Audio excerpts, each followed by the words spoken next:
Por 20 vite nuk rreshti së ideuari dhe organizuari spektakle ku në qendër të tyre vendosi Bejten Shkodrane.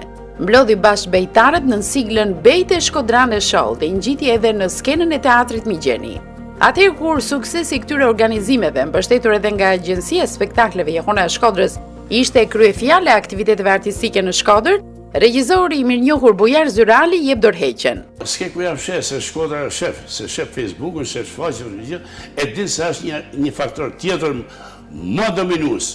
Arsyeja subjektive që kërkojnë njerëzit modin meritat e pameritume. Për çfarë dorëheqje bëhet fjalë dhe si duhet kuptuar ajo, një intervistë e hapur dhe pa komplekse jepet në studion e Arom Shkodre dhe në pjesën e dytë të këtij emisioni do diskutohet mbi Labirint në tru, vepra që jep zgjidhje për çdo kategori të shoqërisë se si duhet i kuptojmë dhe trajtojmë adoleshentët. Në emër të lojës dhe në emër të lirisë së veprimit dhe të mendimit, adoleshentët sot janë duke kaluar në kërcënime të paimagjinueshme. Na ndiqni në këto biseda mjaft interesante, të premten datë 23 maj 2025, ora 21 në emisionin Arom Shkodre të TV1 Channel.